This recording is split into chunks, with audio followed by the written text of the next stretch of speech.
I have things to say, but I think we should really reach out to the audience. We have 3 incredible papers here, an unbelievable experience of Albania, fascinating, that's national experience, fascinating personal experience, and again, bring it all together on Facebook.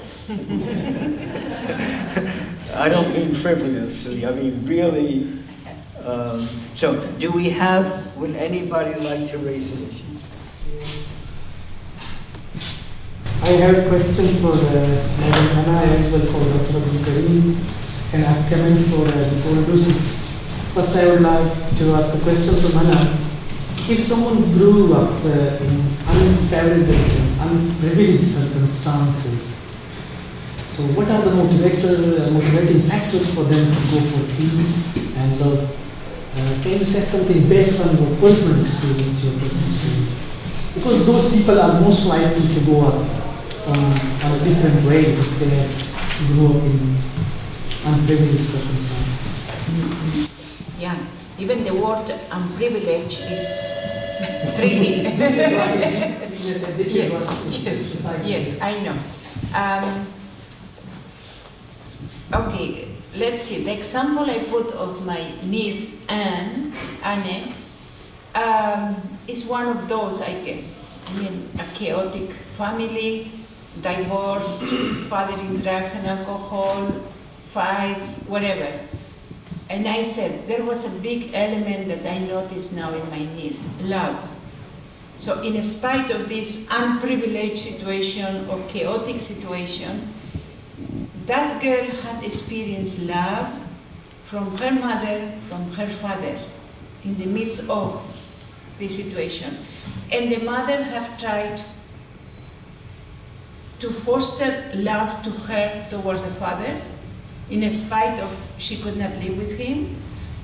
So that is one element that at times unprivileged or dysfunctional families may experience. And very privileged families or upper Manhattan areas, they may not experience. You know, you may have a very middle high class family, which I have some friends in the upper Manhattan, and they have the best schools, the best technology, the best conditions for living their children, except love and care and time to spend with them. And that is a much more damaging factor than a chaotic life, which is very hard for a child, and yet you experience signs of love, signs of care, signs of protection, signs of being important for somebody, even though they may not have enough food to give you, or they may not have a room to have you some private like that. That is my explanation. My second question is for Dr. Abdul Karim.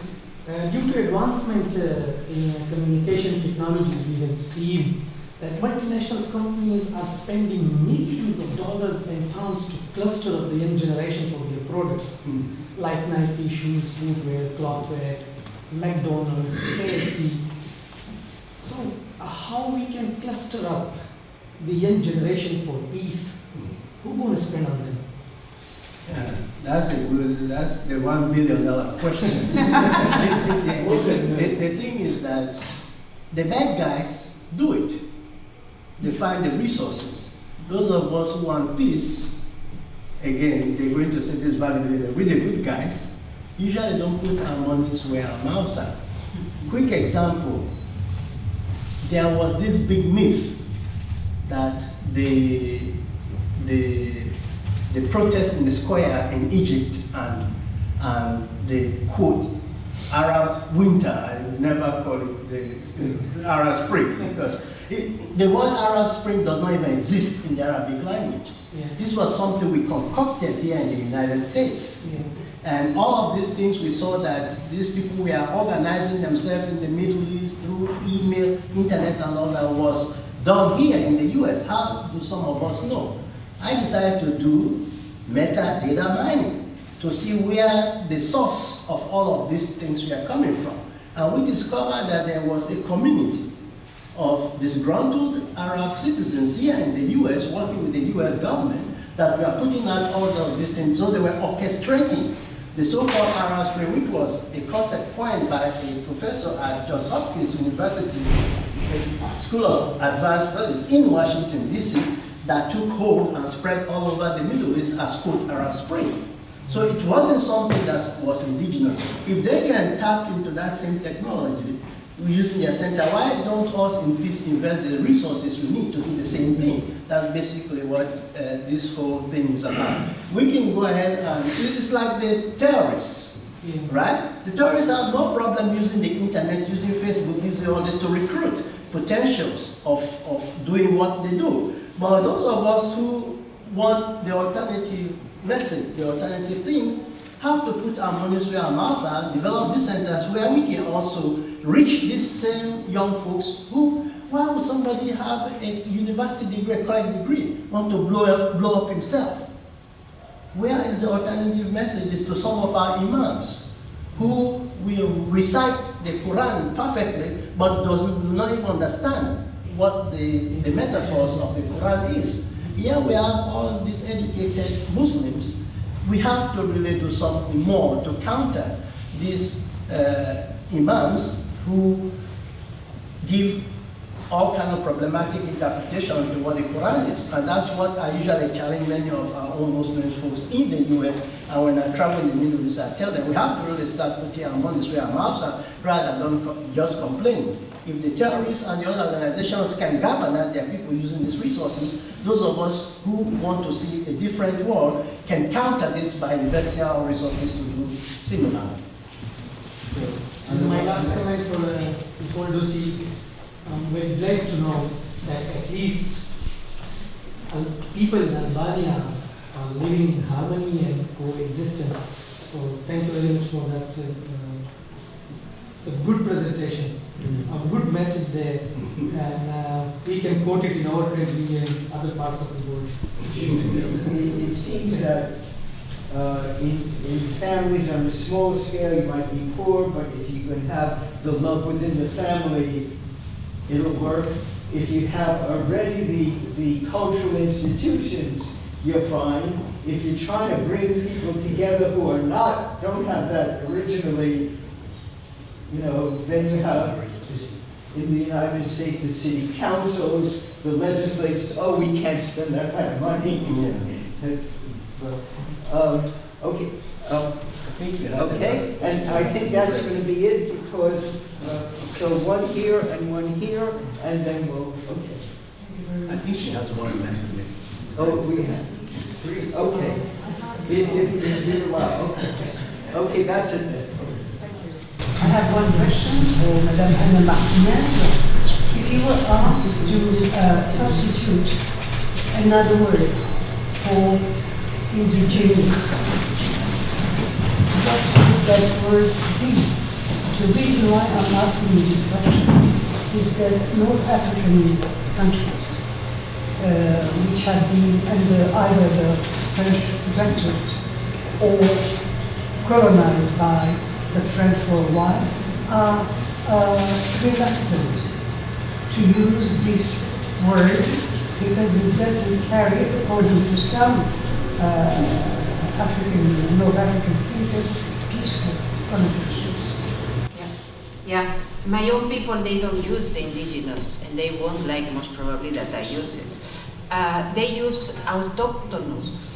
I don't know if in English, autochthonous means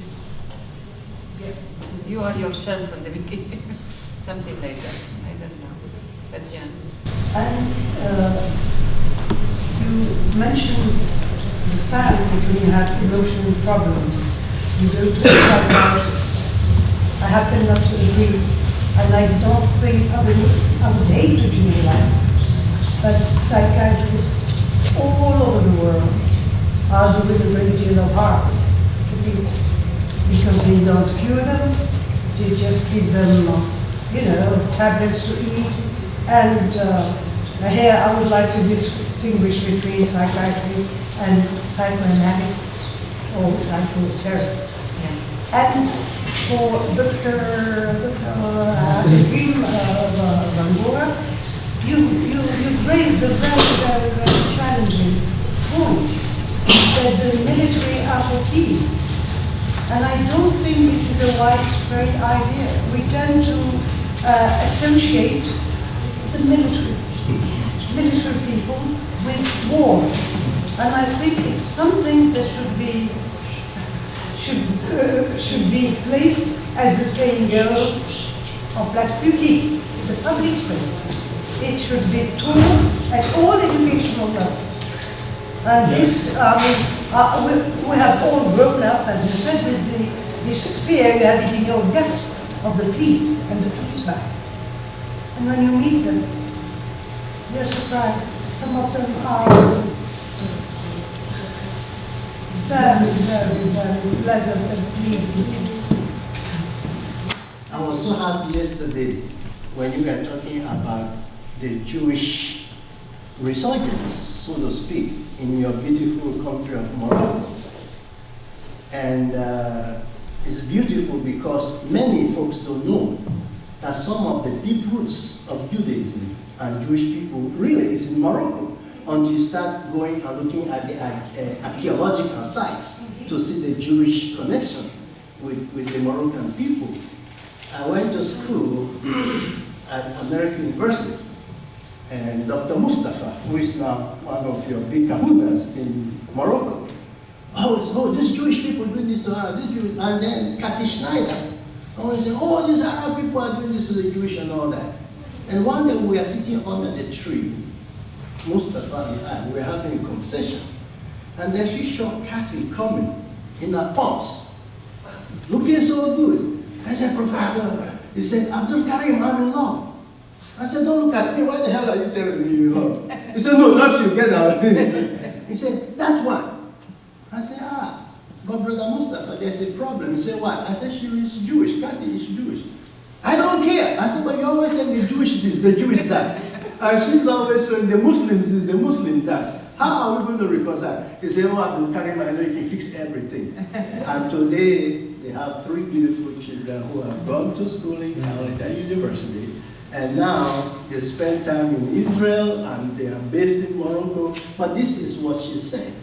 At the personal level, love and caring. And that's the silence, moment of silence is reflecting from the individual to the home, from the heart to the home. So the heart transcended all these beliefs that Cathy had about Arabs and Mustafa had about Jews. And today, what perfect couple we have in Morocco, and they are promoting. And of course, people are always coming out from Israel to Morocco. Jews are coming there to trace and to do their tourism and to learn more about Morocco. That's correct. So you see, this is what really we have to work towards. I think we had. Mine is a simple input towards the professor's work. We look at the e-clustering strategy, and we realize that there are events in the world where people use the same strategy and spread violence, whereas on the other hand, they use the same strategy to bring peace. In one way or the other, for example, in Rwanda, religion, non-government organizations, politicians, everybody was using the modern techniques and social media to spread the violence. That is the reason why within 100 days, 1 million people was already killed. Yet on the other hand, in northern Nigeria, the social media does a lot in as far as spreading peace than how it should be in other countries where the conflicts escalate. So, in such a situation, how can we strengthen the opposite side when the social media does the opposite in peace and conflict resolution than the negative as it was in Rwanda? It's in the paper. I will forward the paper to you, and that's why I said I will take a whole hour to explain to you how we do that, because it's technology. And those of us who are trained in computer science can really set up frameworks in a base where these things can really be coalesced to have the opposite effect. Matter of fact, as I said, if you Google the word ICERM or you Google the word international conflict resolution, mediation and stuff, the first thing that comes up is what? ICERM. Now, I did not tell you the secret behind that, and to this day I have not told me about it either. That's my only little secret and gift.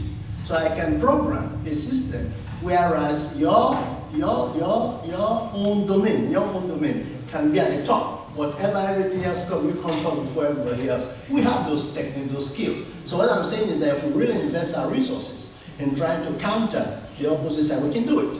The question is what? Commitment. It's just like Andrew Young. Believe it or not, the Zimbabwe conflict would have ended up with the massacre of all the white folks in Zimbabwe. It was Andrew Young's personal connection with Dr. Kenan Banana, who they met as students. When Andrew Young was at Howard, Kenan Banana was an aide. That personal relationship. Andrew Young said, look, Dimikada, I'm going to Zimbabwe, I'm going to bring peace.